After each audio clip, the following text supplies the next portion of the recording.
talk about a little bit what I mean by kind of like structures and frameworks for this conversation, for tricky conversations, for conversations where we're asking people to be vulnerable, to take emotional risk. What do I mean by structures and frameworks? So for those of you who might be new to the channel or just unfamiliar, we make this deck called Facilitator Cards. And Facilitator Cards are a deck of frameworks and tools and kind of processes that you can use to run meetings, trainings, conversations, your whole business in life, if you're like us. But they're basically a set of structures and processes, ways of thinking through particular questions. So rather than asking, how's everybody doing? And just putting that question out to the large group as just a popcorn share, like whoever goes, I'd be up for hearing from anybody. There are 15 different ways to surface emotions in the deck of Facilitator Cards. And why I want to explain that is that, to me, thinking about our invitations for participation as structures allows us to be far more intentional about the actions that we're taking as facilitators. A lot of times when I talk to facilitators, people who run meetings, who are not necessarily like professional facilitators who have been doing this for years, but they're new to the field, or they're managers, they're, leading a nonprofit. They aren't people who spend their days thinking and trying to solve the problems of facilitation. They are thinking about their jobs and their coworkers and their role and, what they're trying to accomplish in their work. And so when they get into a meeting or they are leading a training, they are often like, well, I'm going to present some information and then I'm going to have a conversation. And for me, the have a conversation, there are like 101 ways to have a conversation. And those structures, the ways we have conversations, the ways we invite people to participate, the way that we brainstorm, that we get into the nitty-gritty details of a topic, that we make decisions, that we surface what's going on emotionally for the group, all of those things, the ways we do that, we have a lot of choice in the structures and the frameworks that we use to invite a group to do those different types of actions. So what's awesome about frameworks is that we can use specific frameworks to have tricky conversations and to make those things go more smoothly. It's not going to remove all of the vulnerability. It's not going to remove all the discomfort, but it's more going to create appropriate containers for that vulnerability, for that discomfort to occur in, that can allow people to be more expressive, that can allow people to tolerate actually getting through that conversation without having to check out, without having to distract themselves on their phone. And ideally, it's going to allow us to have that experience as a group, right? A lot of times what we're doing is we're having when we bring people together to have a meeting, a training, a workshop, a conversation, we need to get on the same page and have a shared experience. And so in order for that to happen, we need people to be present, like both physically, but also like spiritually, emotionally, intellectually present. And we will check out if it becomes too overwhelming for our system. So I think structures and frameworks can really help us do that. So what I'm going to spend the rest of the video doing is introducing you to a framework and talking specifically about why I think that's useful for like how it works, and then talking about why I think that's specifically useful for navigating tricky conversations, because these frameworks kind of work on two levels. There's the framework itself, like what is the structure that you can actually use? And then there's the kind of like underlying principle that we can learn from that can allow us to both understand when to implement that framework, but also I think inform some of the choices or the moves that we're able to make as facilitators. So that's what we're going to hop into now.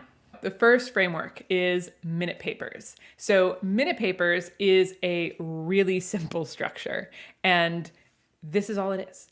When you are about to jump into a topic, a conversation, a question with the group, before asking them to respond out loud, ask them to write down their thoughts for 1 minute. So I'll give you a specific example. If I was going to get into a conversation, let's say I'm in a small organization and we are deciding whether we want to start a DEI committee, a diversity, equity, and inclusion committee in our organization. And I could just throw that question out to the large group. Hey, do people think we should start a DEI committee? Or I could use minute papers and say, okay, before we have this conversation, I would like everybody to write down for 1 minute their thoughts on this question. Should we have a DEI committee in our organization?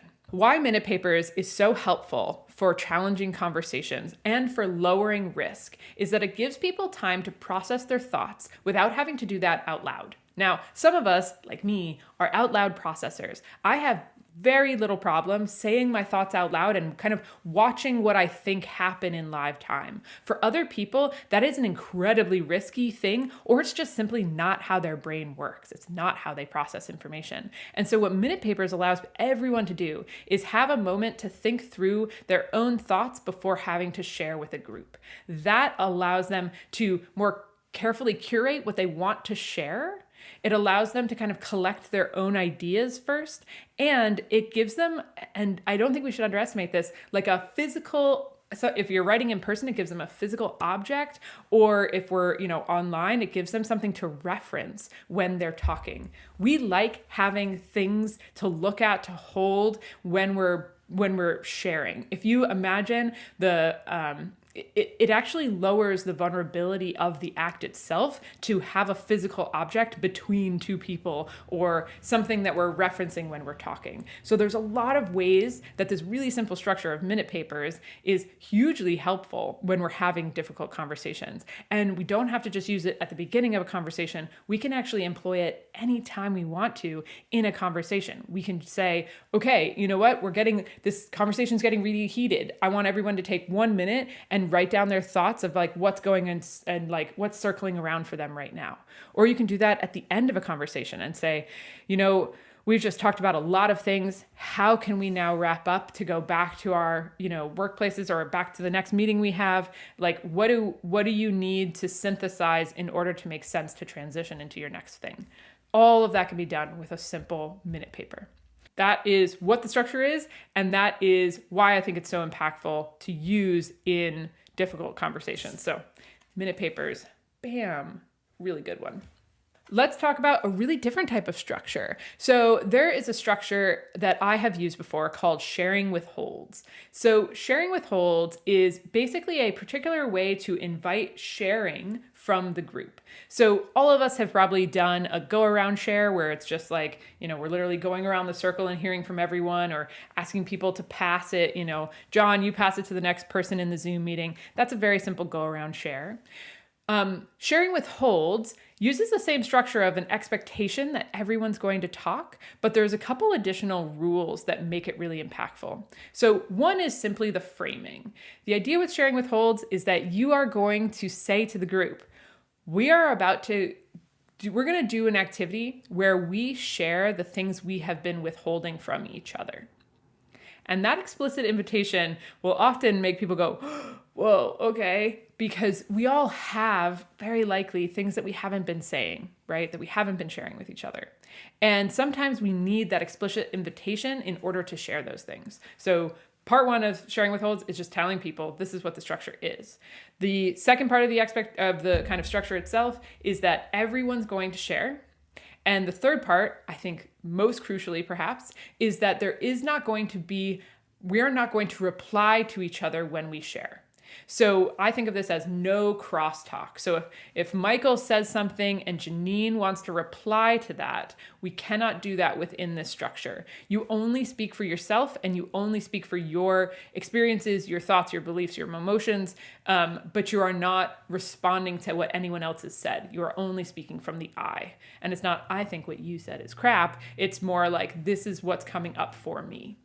And the last thing about the structure that I think is really powerful is that there's a timer, right? This idea that we have 10 or 15 minutes to do this, or 5, or whatever it is that you think is most appropriate, but that this structure will end, right? So what can we learn? And that's all you do. You set people up with this idea of we're going to be sharing the things we're withholding. We are going to do this for 10 minutes. We're going to go around the room and we are not going to reply to what each other say. No, I agree. No, I'm piggybacking off of this. No, I disagree. Just speaking for yourself. And that's it. And that's how the structure works. And I've seen it be incredibly effective at getting things out there. You need to have a plan for what to do with those things once they're there, but it can be really, really powerful to just get things on the table that have just been sitting there unsaid under the surface. So what can we learn about facilitating difficult conversations from that structure? One is that sometimes it can feel like things won't end. It can feel like we're about to have this conversation and it could last the entire time, the entire meeting or the entire training. And sometimes just letting people know we're going to have this conversation, but we're not going to have it for more than 15 minutes because there are other things we want to address. Like sometimes that can be really relieving, or it can help people modulate what they're willing or not to share. If somebody was to say, like, I would really like to hear the things you're withholding, and then we're only going to have 15 minutes to actually get into those things, I might share something really different than I would if somebody said, we're going to start with the things we're withholding, and we're going to process, like navigate, deal with, address all of the things that come up for the whole rest of this 90 minutes. I might be more or less willing to take that risk and to put myself out there in different ways, knowing what type of time expectation we are actually working with. This leads me to a related thought and kind of pro tip that I will offer. And that is, when we're asking people to be vulnerable, we can modulate how vulnerable we are asking them to be with a really simple structure. On a scale of 1 to 10, I want you to think about something that triggers you, that throws you off, that activates you. But I don't want you to pick anything larger than a 7. We're only going to have a few minutes for this conversation. We're only going to get into this, use this as an example. I don't want to bring up a ton of emotion. So on a scale of 1 to 10, nothing bigger than a 7. Just that little compression and being specific about, like, this is all I want you to do, or just the warning of, hey, we're only going to use this as an example and I don't want this to bring up a ton of emotion for you, can give people more agency in what they're like going to share or bring up for themselves. And also like sets reasonable expectations of what is going to happen with this information. So just that like time box, like it's kind of time boxing, but it's also expectation setting that we can do in conversations can make a huge difference to the impact and the feeling of the experience. Okay, so let's talk about 3 more structures that we can use to help surface emotions, understand where the group is at, help the group understand where they're at, and actually be able to like lower and how they lower risk in meetings, trainings, and conversations. So first one, these are all really different. So the first one we've got is fill in the gap. So here's how this structure works. You create a sentence stem as the leader, as the facilitator, that everybody is going to fill in the gap of. And let's come up with an example. So one thing that bothers me at work is blank. What happens with fill in the gap is everybody is expected to fill in that same sentence stem, and you're really only giving them the rest of the sentence. You're not asking for a paragraph explanation, but just the rest of the sentence to fill in their thoughts. You can do it a couple different ways. You could do a go around share. You could have them all send it into the chat at once, or you could have them, write it down on a piece of paper and all hold it up if you're in person. But the idea of fill in the gap is that everybody's going to say the exact same sentence, but just fill in with their own information. So what can that teach us about lowering risk? One is that how much we're asking people to share influences how much risk they're taking. Just saying, when we get really off track in meetings, like just saying that and not having to give a big explanation, that lowers the risk. Also, not having to come up with like a kind of like preamble and then getting into the thing and then more information afterward, but just being able to say the sentence and then say your one piece of information, that also lowers the risk, and it increases the likelihood that everybody's going to respond. That is also part of what creates risk in our meetings, our conversations, and our trainings, is if we put ourselves out there and other people don't, that experience of social isolation is really difficult. So oftentimes if we're able to hear from everyone, then it can make you feel like everybody's taking the same level of risk, which like personally can lower the experience of it. So I think something like fill in the gap, where it's a simple structure, it's an easy way to get information out, but you're not asking for a ton of information, can be a really powerful way to lower the risk in a session. Let's look at another structure, completely different, called spectrum questions. So the way spectrum questions works is you provide a spectrum, strongly agree to strongly disagree, and it could be another spectrum, but we'll just go with that for now. And you might say, I think that our team is working really well together. strongly agree, strongly disagree. And you ask people to put themselves along that spectrum in order to communicate their opinion. So what I love about spectrum questions is that people can respond simply with movement and with their kind of physical bodies, or if you're online, with their on a Miro board with a sticky note. But they don't have to respond out loud. You can actually get a sense of where the group is without anyone talking, which is a really interesting thing. Talking is often a higher risk activity for a lot of people than just responding with movement. So what I love about spectrum questions is that it allows you to get data from the group without having everybody have to talk.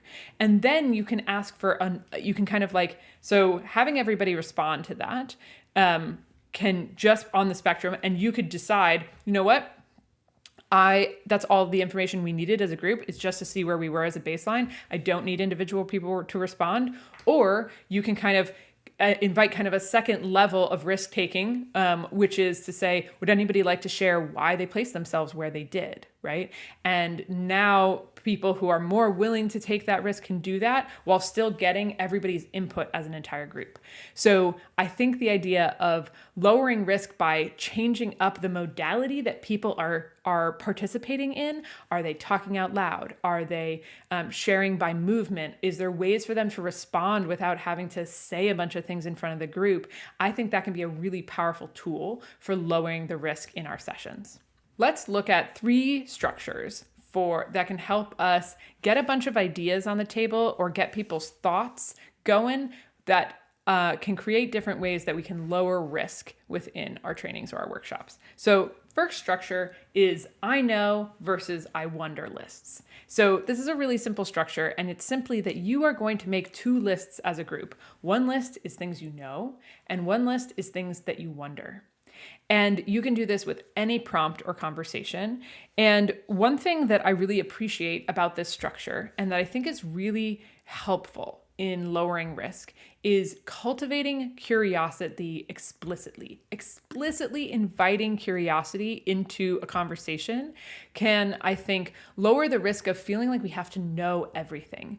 In Western society, and this is, and probably others, but also in the society that I grew up in, I was explicitly rewarded for knowing things, and I was that was constantly reinforced in the school system, right? You get rewarded for knowing things, not for being curious, not for asking great questions, but for knowing the answers.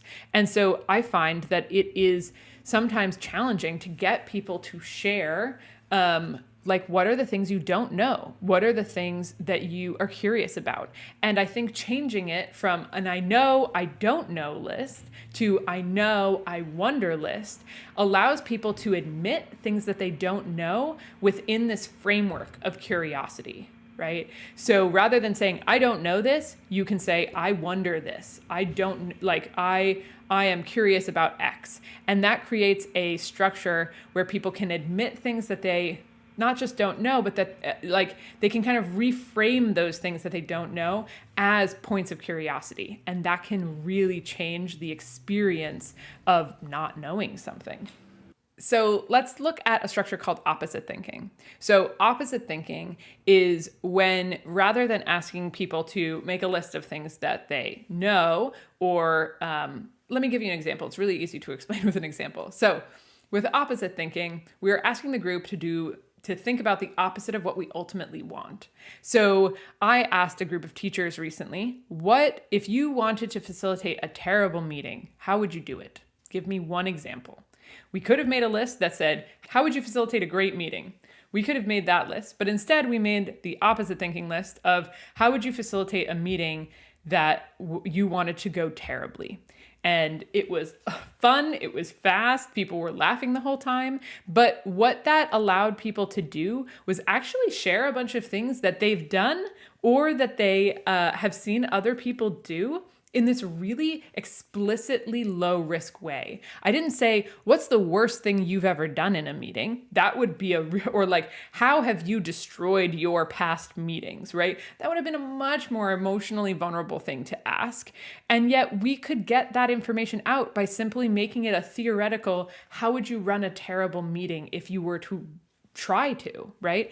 And so that framework of kind of explicitly thinking about the thing we don't want and explicitly inviting people to talk about that allows people to make a list of things that they've probably done or, things that they've seen, but that doesn't explicitly call them out, right? It doesn't put them on the spot. It's a theoretical person, a theoretical terrible facilitator.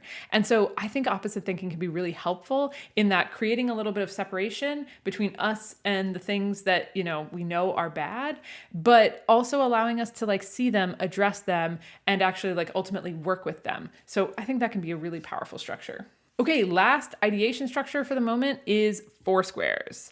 Four squares is when you have people divide their paper into four, and you might ask them to look at something from four different perspectives or frameworks or timelines. So I'll give you an example. I worked with a group of teachers who were being tasked more and more by their school to have really tricky conversations with their students in their classrooms. So, whether this was the January 6th insurrection or this was the, uprisings after George Floyd's death, a lot of things were happening in the national news that their students wanted to talk about, and that, the average math teacher was being asked to facilitate. And so I wanted those teachers to process what were their goals in that conversation, right? What were the different things that they were aiming to do with their students when they were tasked to do that? Now, I think that's a bit of a loaded question, because a lot of people, I think, would feel like there's right and there's wrong answers. So we did it in four squares, and I asked them to think about what is their emotional goal, what was their intellectual goal, what was their spiritual goal, and what was their professional goal in those four settings. And being able to look at those different frameworks, I think, allowed people to what happens when they were sharing them with their groups is they could speak to the one that they wanted to. They could speak to the one that jumped out to them or that they felt willing and able to talk about. So this idea that when we give participants choice, when we allow them to write and reflect before we invite them to share, they can have more agency over what they are actually sharing. And they, I think, we're more willing to be open with each other after having time to write, but also they didn't have to speak to anything in particular when they were sharing. And I think that really lowered the vulnerability and upped the participation in that conversation.